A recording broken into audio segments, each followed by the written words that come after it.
The frozen song of senses, roofed or open-topped, green basin lit by satin sun, and ringed with floral fences, natural or symmetric.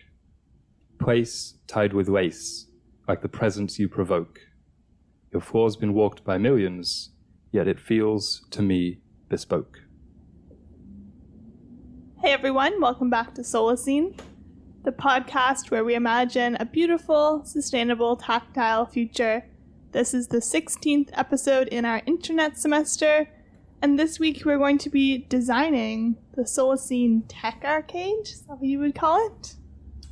Well, if people listen to our episode from this semester about designing the Solacene device ecosystem or internet ecosystem, they will remember that we talked about a community building where it's housed a lot of technology and internet access and just fun things. So we thought we'll expand on that and go into our architectural, fantastical nuances and have 40 minutes or so talking about what exactly this place is. On the topic of names, I thought that would be kind of the first step rather than vaguely referring to it throughout the episode as library or arcade or something like that. So I was thinking about how so many of our types of buildings have existed for centuries or millennia, and there haven't really been that many new things to keep up with new technologies and changes in society and stuff. You have your cafeterias, your gymnasiums, your libraries, and museums, and I think these are all old concepts and old words, right? Yeah. So I was like, it would be fun if we went back to Latin, just because I think that's always somewhere along the etymology. So I came up with a term called the absistium. The absistium. That's pretty cool. Yeah. So I don't know Latin, but I think, judging by the internet and what it tells me, it comes from the Latin verb absisto, which means to withdraw, depart, or go away from. And I thought that would be interesting because, as my poem kind of introduced a bit of an ode to place in general, whether it be nature or buildings. But this building that we're designing will be almost this kind of oxymoron where it's deliberately a physical structure that people all go to together to be in. But also while they're in there, they're kind of going there to not be together in a sense, because you go there to enter this strange digital realm that's kind of apart from, the physical sphere that we usually occupy. So absistium is just an idea. Yeah, I think we can go with that. I was just calling it the arcade. I like arcade too, because that also has the classical connotation. And I think it's this cool blend of like video gaminess, because that's what I think a lot of people associate the word arcade with. And also, just like a Greek building. I don't know. So we can go with either. You call it arcade, I'll call it absistium. Absistium? Okay. Sounds a little bit pretentious, but we'll go with it. Sounds good. So I started with the purpose of the building, and to me the purpose of the arcade is to provide equitable access to internet and technology in a physical space. Because if you think about it, we really do all have pretty much equitable access to the internet. Like, almost everybody has an internet-connected device, or you can go to the library and access it. But in this case, it's going to be more. Like, there'll be all of the devices you could ever need. Like, sometimes we'll be doing a project and we need to do some graphic design, but we don't have access to Adobe Illustrator. Yeah. But at this arcade, all of the software would be there. And you would I picture it as a library card type of situation. Like, you would have access to the arcade in your area, not necessarily all of the ones all over the world, unless you lived there. And your taxes would kind of pay for it, because you don't want to have to pay a membership fee, because then obviously people will be more tempted to rely on old devices that you can connect to your home. Yeah, I like that. Kind of as a community center, kind of like the internet's answer to libraries, I guess. OT, off topic, but we also, at least it's a pet peeve of mine, I think you share it, when libraries try to be this, like when existing libraries try to be this, and you go in there and you're like, where are the books? I see a lot of beanbags and, the teen center that just has like PCs with people playing Minecraft on it. That's like, I want to read Percy Jackson. Yeah. Can't find it. Yeah, fortunately most of the libraries in Montreal aren't too much like this, but the one in Halifax was like you had to go up 3 floors to find the books. To find a book. Yeah. But I broke my arcade into a few different segments, and the first one is kind of the most obvious, perhaps, is that it would be an entertainment center in the traditional sense of literal video games being there. And also, I was thinking it could be a sort of movie rental center, so you could go and you could rent the movies and maybe connect them to your home device. So this is going to kind of rely a little bit on people having listened to the ecosystem episode, but in the Solacene homes, we picture there being like one central device, kind of like a smart board on the wall. And I think people could go to the tech arcade to rent things or to download things and then bring them home, but they're not like owning them. Yeah, okay. So you could go there and you could maybe download some new music Yeah. and connect it to your home system. I mean, I like the thought of it being a hub, yeah. connecting to your portable device and obviously your home. That could include renting films. It could include doing work, meeting people, exchanging contacts, all that kind of thing. So I think that is a good note. And I like that you mentioned video games. We wrote about this a bit in the internet zine. Buy the zine, everybody. We make handmade zines about the internet, education, degrowth, and nature. The link is in the description. But I think the arcade, like the classical 80s arcade, let's say, with the machines, is just a really cool example of technology places that balance highlighting the interesting innovations in the sphere of entertainment and also real tactile community. So, and I also think video games are quite somewhat unique because there is almost always just positivity and excitement about innovations in video games. Yeah. I feel it, and I just think other video game fans, like from the most hardcore people excited about new like PC graphics cards to the most casual Mario Kart player who's like, wow, this new one looks crazy. I just think everyone tends to be quite positive about those kind of things. And that might be a bit of a naive thing to say, but I think that's neat. And in my, what did I call it? Absistium. I thought it could kind of have a discovery center vibe of really being a place of wonder, or like SeaWorld, but for screens and technology, when you go there to be wowed by things. So I think in the arcade, in the video game segment of it, as you called it, there could be both the traditional co-op gaming, playing games you're familiar with, and also maybe just like some crazy stuff.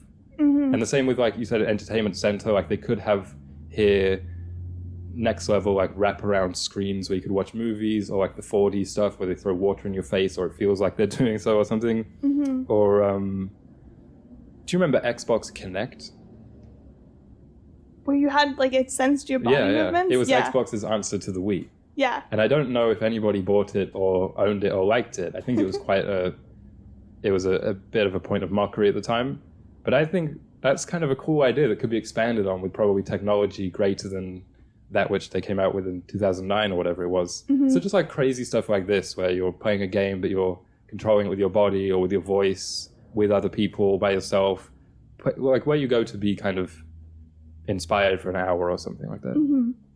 Yeah. I had a key point was that people in the Solacene would visit 1 to 2 times per week. Sort of similar to how often you visit the library and the movie theater in a week. Ideally. Like you'd go to a movie once a week, or you'd go to an arcade once a week, and then the library another time, and you would go there with like a purpose. It wouldn't just be, oh, I go there every day after work and I play video games for 5 hours. It would be like... But it could be. It could. Not every day, though, and not for 5 hours, but like the purpose, could be to go, I want to go and try out that new game as well. Do something cool. Yeah. For sure. The final part of the entertainment I had was that there would just be like a computer room for leisure.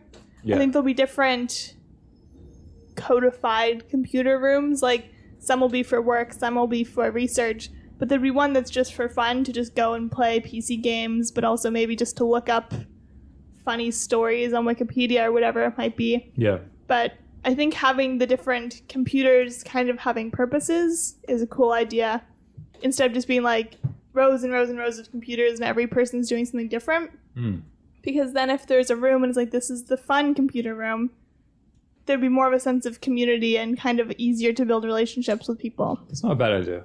Or like a literature computer room, or a, I don't know, photography computer room or a music making computer room. That is fun. It reminds me a little bit of when you're on some planes and there's like a chess game on the in-flight entertainment. Yeah. And you can potentially challenge other people on the plane, even though no one else ever is. But like, they could be. If they were in the chess room, they would be. So that's neat. I had a tagline for the building, which was something along the lines of where all our technological curiosity, innovation, and escapism converge. And I like this because it sounds like something you'd see on a billboard or something, or like an ad. But also it explains that this is really a concentration of everything techie. And one, it makes this one place really exciting and cool. But two, indirectly, it makes everywhere else less techie and I think more tactile and more Solacene, which is kind of the explanation of the whole thing. It's like a cheap meal. You know what I mean? It's like you're going to load up on the pancakes on Sunday and then the rest of the week we can eat clean with a bit more sustainability, I suppose. But regarding also the entertainment segment, I had a couple other ideas. They're quite spacey. Like I didn't really think it all through. As you know, these episodes of Solacene are my favorite to record and prepare for because I really like just coming up with crazy, fantastical ideas and not necessarily having to explain them. So the first one is space gloves. So they are gloves that you wear. I don't quite know yet what you do with them, but I just thought you could somehow interact with the holograms that I had populating this building. I really want it to be like you walk in and you are wowed. I think that's really neat. Yeah. So space gloves, because I just think 3D glasses are really fun because it's something that you put on your body that you are it adjusts the way that you interact with the technology. And I was also thinking for some reason about styluses. I think styluses, like those are always fun. Yeah, they are these fun. little specialized tools.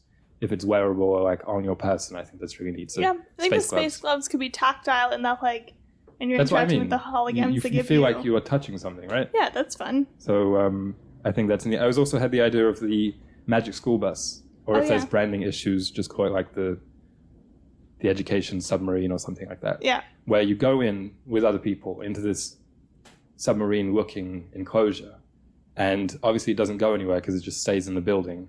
Willy Wonka was also an inspiration for my architecture and my ideas, but it feels like you are going on a tour somewhere that you wouldn't really be able to, like to Jupiter or inside somebody's body or to ancient Egypt.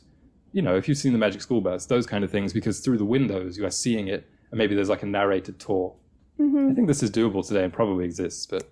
Yeah, I had a really similar idea for the education segment of the tech arcade, and I thought people going on tours is a really great use of technology. And I had these two separate, like the education and then what I called the Horizons building. Like that. Because I think the best part of the internet is that it has broadened everybody's horizons and broadened people's exposure to art and to other humans on the planet and so on. That sounds so marketing. I know, but That's good. I think it could be a part of both of those because, like even in the Solacene, not everybody will be able to travel to the four corners of the world, but it's cool if you can do so in a really techie way. And no one's going to be able to travel to ancient times, is what I'm saying. Exactly. So what else? What's the Horizons building? What's that about? The Horizons building has art galleries, like virtual art galleries.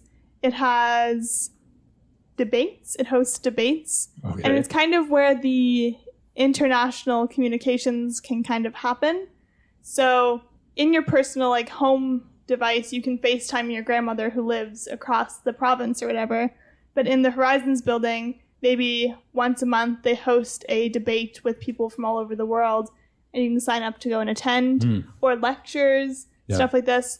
It'd be where anything global kind of happens. Right. It reminds me a little bit of when specialist cinemas will do a screening of the Royal Philharmonic or a ballet from France or wherever ballets are held. You know what I mean?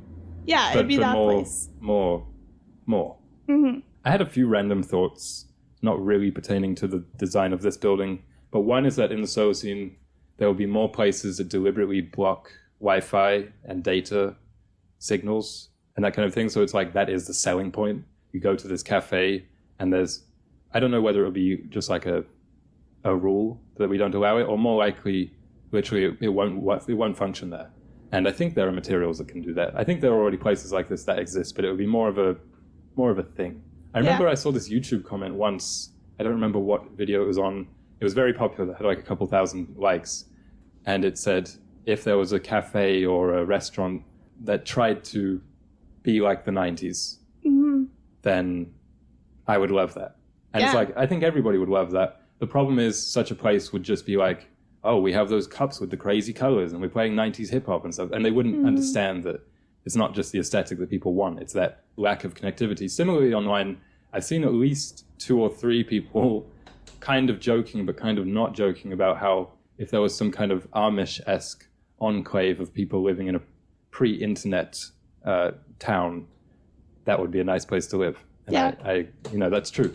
So the Solacene will be something like that, but also with these neat, because that would just be regressive, right? If we were just like, there's no internet, but using it in this cool places and limiting it to its computer rooms and being healthy with it. Not carrying it in your pocket is kind of a big part of that. Yeah, I think a cafe, if they said like, check your phones at the door, basically. Yeah. Because I imagine if a place like this existed, you're right, people would still have their phones and then could still turn on their data even if there was no Wi-Fi. I was at the airport yesterday and the Wi-Fi wasn't working, so I felt very Amish. Just had to sit there and read my book. Very Amish. But you said that study about when there's a phone in the room, conversation quality decreases.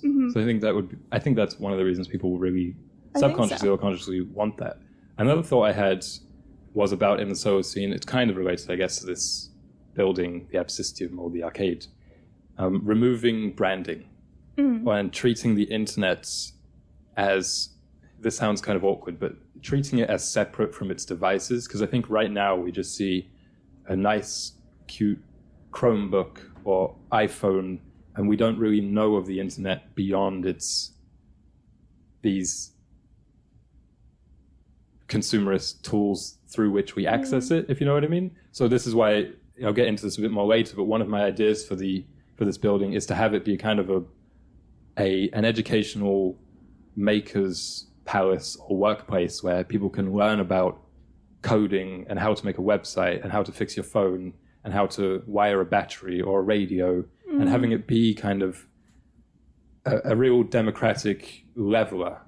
Because I don't like the idea of society being almost held hostage by the few people who know how to code in Silicon Valley. And I think that's one of the problems about where we're heading, that no one can craft any kind of alternatives to Facebook. Like, imagine if everyone could just make their own website.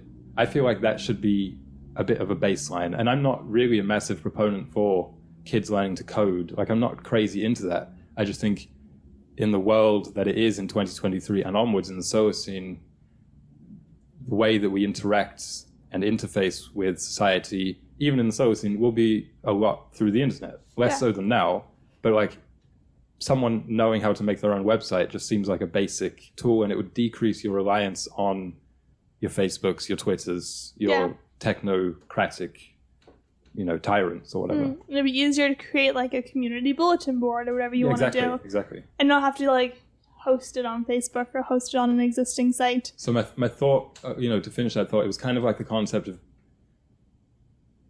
picturing internet as something like electricity, where it's just like this force that exists like this, and it's scary, because electricity is dangerous. It's like a scary thing, so you treat it properly, but you can learn how to kind of harness it.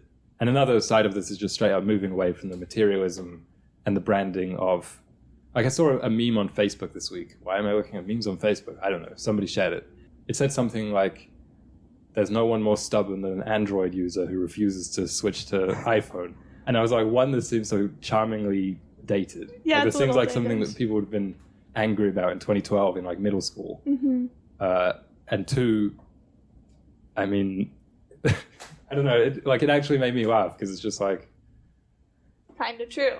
No, I mean, it's not kind of true, but it's just the way that we treat these things, especially the iOS Android, which I think is pretty much the same as the Mac PC, like divide, and the way people take their identity in it. I think it's so fascinating. We can talk about that a bit next week, maybe, like people identifying with different brands.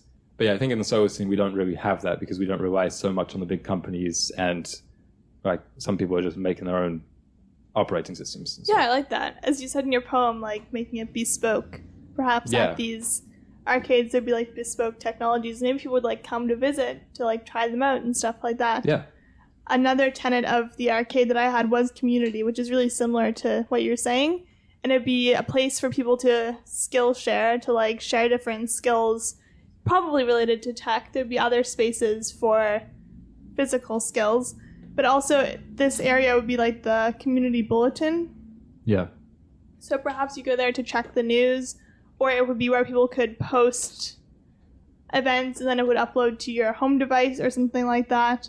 And also where you get the news. So the community room would have like local news, but then the Horizons building would have more global news. So you have to like go to a physical space if you want digital news. Do you remember I don't know why we're getting so video gamey on this episode. Actually, I do know why. It's because we have a Wii U and a Super Nintendo Mini sitting behind me right now, thanks to Alicia. But do you remember on the Wii there was the weather channel? Mm-hmm. And there was also I think there was also a news channel. Yeah. But the weather channel, it looked so spacey and so crazy and so cool, and it was like black with the blue earth like background. Mm-hmm. And even like when you connected to Mario Kart Wii online, it felt like you were elevating to this global thing. Whereas if you think about most news now, it's live streamed on Twitch or it's on CNN, and it just looks so mundane and so normal. So I like that idea of the global news being, one, its own place in the Horizons, I think you said, and two, having it have this, like maybe it has a cool ambient soundtrack in the background. Yeah, exactly. And I also agree with the holograms idea. Yeah. And I think that would be perhaps part of the news, but also perhaps you could go to the tech arcade to communicate with people via holograms. I think we'll still obviously have like phones and such. Yes. But maybe it's like, oh, I really want to go like see my grandmother like visually, and you could go to the tech arcade and like meet up. I had a couple more categories. My next one is work and research, which is like kind of the most obvious, and this might be more connected to the actual Solacene libraries than the tech arcade. Yeah. But in one of the other places, this is where all of the people would go if they had to do research for an essay, instead of being able to do it from home, because if you have to make the 2-minute commute to a place, I feel like you're more likely to focus. Yeah, of course. Whereas when you're trying to write an essay at home or do actual research like professionals and so on, you're still more likely to get sidetracked than be like really on top of what you're reading. Well, my idea for this in the Epsystem was these little places like the kind of closed off rooms that are in libraries already for work, especially campus libraries, where how the internet plays into it is that all the walls and the tables surfaces are screens like smartboards. Okay, cool. Because I always want that when I'm like brainstorming or really trying to think about something and work on it. I tend to be quite frustrated by the fact that I have to return to this little piece of paper from my pacing or like moving around to then to you write. Can just like put, because you know when you're thinking, you kind of visualize That's what I mean. ideas in different places. You can draw and you can make an actual map of it. Yeah, that's and then cool. that is somehow beamed back to your tiny watch, which you can take home or just emailed or something. I don't know. Yeah. Speaking of emails or something, I don't know. The meme of the week. Well, we kind of teased it last week. Yeah. But the meme of the week is Hide the Pain Harold, a.k.a. Maurice, for some reason. But his real name is Andrea Zerato. What? So neither Harold nor Maurice are his real names. Andreas. That's just shocking to me. Yeah, I know. Because it's like, where did that come from? No. I don't know. Well, you don't know? No. Oh, I thought that was your job. It's just like what people called it. Oh. It wasn't, because no one knew his name. It took like 6 years to find him. Track him down. Because the meme began in 2009 or 2011. It's hard to explain. Okay, I'll get to the memes beginning. are very dated. Yeah, I know, because we don't really know the new memes. And I feel like memes aren't the same as they used to be. But where to begin? So, Andreas was a mechanical engineer. And It's not funny, but he's Hungarian. He was born to parents who fled Austria during World War II. the fact that you're reading like a Wikipedia entry, that's where you got it from, isn't it? No, actually. Oh. Got it from the Know Your Meme. All right. And so he retired in like the early 2000s and then went on vacation and like posted his selfies on Facebook. Oh. And then a photographer saw the selfies and said, "Do you want to model for me?" And he was like, "Yeah, sure." So he modeled for this photographer for hundreds and hundreds and hundreds of stock photos. And so there's just like countless images of Andreas like posing as a doctor. So he's on like a bunch of doctor websites, like hospital websites as the doctor. He does look like a doctor, I can see it. As a teacher, there's one of him on a university website, and so on. So there's all these photos of him out there. But was it knowing? Did the photographer do it because he knew that there was something to that expression? We don't know. Something that captured the pathos of the human spirit? Mm-hmm. So what he said is that he just got tired of smiling. So it's like not his real smile near the end. So that's where all those ones of him like drinking coffee and him like doing office work kind of come in. Was it all in one day or? I don't know. Sounds like it. It does sound like it. And he is a self-reported not a funny guy. He doesn't have a sense of humor, he said. And at first he got really upset when he saw all the memes. Because he's like, this isn't what I signed up for. Like, I signed up for just, like, these certain uses of the photos. Then he reminisced about his childhood when he would doodle in textbooks and stuff and make funny drawings. And he said, no, I get it. Yeah, memes are kind of like when you draw the mustache on the girl in the yearbook. Exactly. There's a shade of that, yeah. Mm-hmm. So... has he monetized it? He has. He, in, like... 2015-16 launched Twitter and Instagram pages for himself and kind of just like leaned into it. And what prompted this is recently he was in Montreal for like a month. Exactly. Yeah. Modeling for a tights brand. Like tights that you put on your legs. So he's the face of them. It's like, I can't remember what the slogan is, but it's something like... Hide the legs, Harold. Yeah. Is it something like that? Yeah, it's like, it's nothing more painful than ripped tights or something like that. So... he's monetized it for sure. Yeah. He did a TED Talk in 2019. Days. So it's like he's just a very serious guy. And apparently for the first few years of the meme, people thought he wasn't real or that he was dead. Because it looked like he was being held hostage. Right. But then in 2014, he released a video of him holding up a sign in Russian that said, "I'm alive."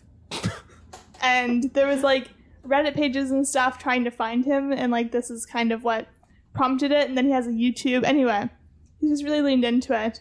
And I'm gonna end the meme section with a quote from Andrea Zarato. "In today's world, memes are a part of our life. Only the form of appearance differs from the memes of the past centuries. One picture can say 1,000 words. The best memes I like are the ones that make you think." Does this one make you think? No.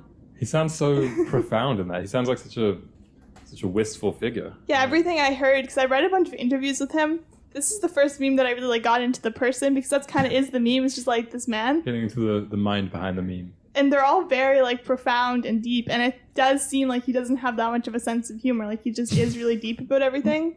And he said his favorite versions of the Hide the Pain Harold memes are the one where classical paintings like have his face put on them. So his very favorite is the creation of Adam, where he is Adam and like reaching across to God and the angels. That sounds quite deep, actually. Yeah, he thinks that's really funny. People monetizing memes is such an interesting like subgenre of this section, because the way that some people just let it die, or they find a way to give it legs, like Harold has or Andreas has, or my actual favorite, when they try to make something of it, but it just crashes and burns. Yeah. I'm reminded of Damn Daniel and their ill-fated Ellen appearance. Yeah. Which I for some reason think I watched like as it aired. Confusing, but excitedly. Okay. Yeah, all our memes are really dated, so next week I will try and choose a 2023 one. Okay. We're not going to know it, but...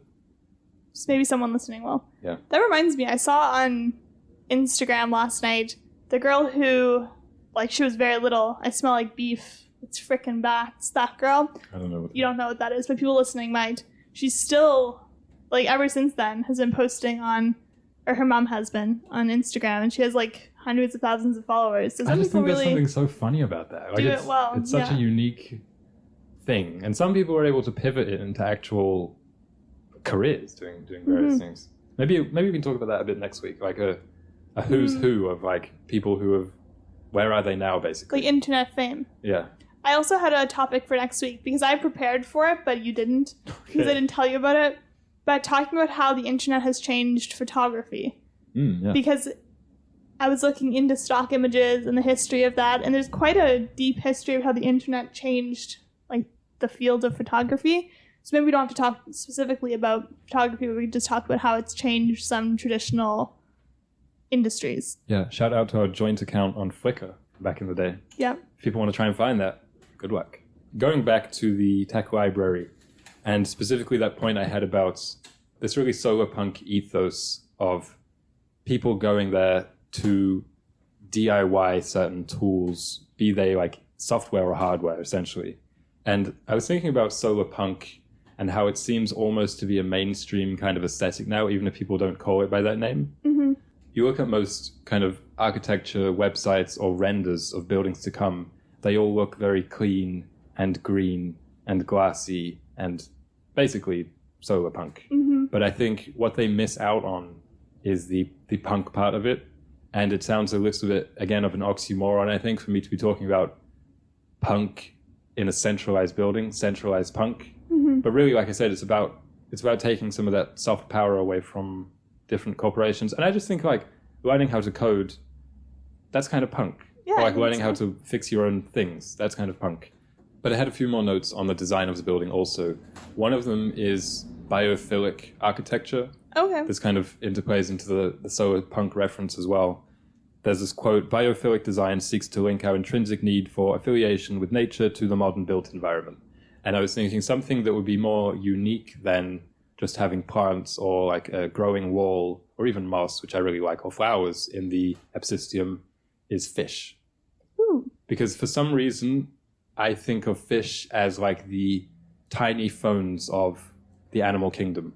There's something very digital about the aquatic world. I think it's because we can't quite access it, just like we can't quite access, really digital places or the internet.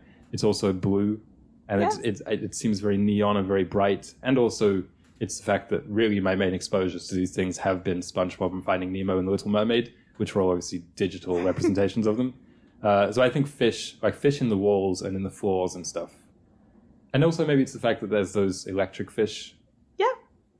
I think it'd be cool for cooling as well. That's what I was thinking. Yeah. Like cooling the servers, because like for sustainability, we want to reduce water use. So, Have little aquariums, yeah. Cleaning the air. Can they? They clean the water. Yeah, but the algae. They can have algae, kelp. Okay. Did you study environmental science or you just... So fish, that's one of them. Holograms I talked about. Just giving it like this fun house vibe. Yeah. Like maybe cool mirrors. Maybe ones that make you look really skinny or make you look really fat or just have different colors. You know those Peloton mirrors? Those workout mirrors that can go into your home? Like No, I've never heard of these. So it doubles as a mirror and like the trainer is in there talking to you. Those ones. Okay. I don't want one of those, but I just always thought those look really neat. Mm-hmm. But the thing is, it's like, why would I want one in my living room? You don't, but you want one in this cool building that you're going to. So I think that is interesting. Obviously, having it ad-free. I was thinking in some way, similar to the magic gloves or the space gloves, I didn't really think this through, but I called them tech frescoes. As in, somehow there is design built into the walls, which I was thinking of mostly like industrial design, different shaped concrete like petals, but on the flat parts, or the flatter parts rather, there are somehow murals or screens kind of baked in. And the good thing about these is that they can change over time, and also they can be maybe like community designed in a way, like you can vote on this. Another thought I had was standing desks only. There's just like, didn't really think that all the way through, but I feel like it would encourage people not to spend days on end. And also it's just healthy and it's just nice for your posture and such. And then something random, if there was a giant keyboard on the floor, maybe in the atrium, like a piano in Home Alone 2 in the toy store. Mm-hmm. Yeah. So maybe and you there's just like type little messages and then type pop up. I guess that might be a bad idea, but it'll be fun though. Yeah. Maybe in the kids area. Yeah, I think that'd be cute. I was picturing certain parts of the tech world and the soul scene being separate from this place because it's like, obviously if we had everything in this one building, it would be too big. No, I think like you'd have to go too often. I picture it being massive. But I just mean these are two things I imagine being separate are three things. There's the library parts being actually at the library, any health stuff being at a hospital center, or like, it doesn't need to be a hospital, it could be like the health center. So there's the hospital, and there's also, you go there to ask questions instead of just like WebMDing it or to download information for your home device, because we talk about the home device being very health oriented. Mm-hmm. So you go to the hospital for that, you don't go to the tech arcade for that. And the final one that I had was any gym related stuff would probably just be at the gym. Yeah, I didn't picture it being here. Yeah. But I think solar punk just is the best word for, I feel like, the solar scene. For this building for sure. Mm-hmm. For the other buildings, like for the rest of the solar scene, I don't think so, because we don't like electric cars, and I don't really think, because it can be kind of synonymous, I think, with green growth, which is a bit of a loaded and maybe a fallacy of a term itself. But yeah, for this building, definitely I think is where like everyone can indulge in their craziest. Like I was thinking about robots, like just having robots all around, like legit Wall-E robots. Yeah. I think that would be neat. And it's like, what do? I don't know. Maybe they clean. Yeah. Or you say hello to them. Maybe they can help teach. Maybe you can fight them against each other. Robot Wars. Did you ever watch that? Yeah. Yeah, of course. A couple other ideas. It functioning as an end-of-life place where you can bring your technology to be recycled or upcycled or whatever it may be. Because I think having facilities like those are accessible is very important. Maybe even not just for internet-y things, but like your air conditioner. You know, like working on circuits and batteries. I don't know anything about these, but anything that has wires. I was thinking there could be a big board somewhere, like maybe when you first walk in, showing projects that people have worked on or are working on in the place. Obviously, they volunteer this information, so it's not like surveillance. And it's kind of a competition. I think community competition is something that we really lack today that is a very healthy thing. So I think when you go on here, it's like the arcade where the high scores are labeled with the 3 letters, but you can choose to show your face or your full name or have a me or something like that. And I called this the circuit. Cool. Because the circuit has like a race connotation. Ooh, so it's like you're working on it. And I don't know if it's voted or if people select it, people who work there or whatever it may be. Obviously, it would be powered by renewable energy and, recycle the rainwater and all that kind of stuff. Like all the basics of the LEED certified buildings of today that I think will be there and more. And then I just had one random thought that there could be a cool like garden pavilion, which is where I like the word pavilion. I feel like that's always involved with architecture. And this is where the indoor technology can kind of interact with nature a little bit. Like you can go and check out the turbines or test your drone or feed the robot ducks or like do whatever, that kind of thing. Yeah, robot that's where ducks. you play Pokemon Go. Pokemon Go, exactly. In the pavilion. Exactly. But if there's anyone playing Pokemon Go on the street, that's illegal. In the soul scene. Yeah, sure. All your Snorlaxes get confiscated. Yep. No Snorlaxes beyond the gate. You know I never played Pokemon Go. Really? Yeah, because I only had my iPod. Oh, And it wasn't data enabled. So I was always, like it literally happened 2 or 3 times that people I was with would be out hunting and I'd be with them like kind of pretending to be playing along, but not really. I felt left out. But now it was character building experience. I like this discussion. I think this was a fun episode. I've been trying to be more cognizant recently of places. That's kind of what I was launching into with the poem at the start. I think I texted you last week or 2 weeks ago that I feel a little bit desensitized, and not in a good way, regarding beauty, specifically in architecture. I think from having spent quite a lot of time on campuses, and those tend to be really nice. And I remember the first time I ever did an open house, I had never like been to a place like that before on a campus, and I was 17 or 16, and I was just in awe of all the really cool old buildings as well as the cool new ones. And then I spent like 7 years on campuses, and you kind of lack or you miss some of that feeling of like it's human nature that you become like accustomed to it. But I like trying to be appreciative of buildings when you're in them, because I even think like when you look at photos of certain buildings, or specifically when you look at renders of them before they are built, you're like, wow, that's so cool, that'd be such a fun place. But then when you find yourself going there, especially day after day, like it becomes just another room, even if it is very airy and spacey and nice, and there's high windows. I think there are certain designs that to us are more impressive and attractive, and they tend to be like older style European buildings. Like that's the kind of thing that we would do a pilgrimage to go to Vienna to look at the architecture, or Paris, let's say. But I also think we should be, just appreciative of nice buildings wherever they are, even if they're new, brand new. Like, that's cool as well. Yeah, for sure. And just noticing small details, even in like the simplest places. Yeah. Because like when we chose this apartment, I remember noticing a couple little details that I liked. And then obviously we've lived here for a year, and it's like, well, those are just shutters. Like, they're not exciting, but they are kind of cool still. Yeah, that's what I was going to say. Even your home, even your apartment, and even the outdoors, like even kind of natural architecture, I suppose, which sounds like a bit of a pretentious term, but that's why in the poem there's this line, like the presence you provoke, because I just think that being in places makes you feel like you're in places. That's so profound a way to end the episode. Any jokes, though? No jokes? No jokes. Celestine recommends? We watched a movie last night called Donkey Skin that I think might be Celestine recommends. Celestine movie? Yeah. It's a French movie. Can you say the name in French? Podon? Podon. It's a 1970 like fairy tale movie, very bright and colorful. I have a new goal actually for the month. Okay. And that is to host a Hobbit party. So I'll update the listeners on that. But I want to have like a Shire themed party, and like everyone dressed as hobbits and eat like fish and nuts and second breakfast and stuff. So maybe my Celestine recommends is to host a Lord of the Rings themed party. Yeah. And if anyone's in Montreal, let me know, and you can definitely come.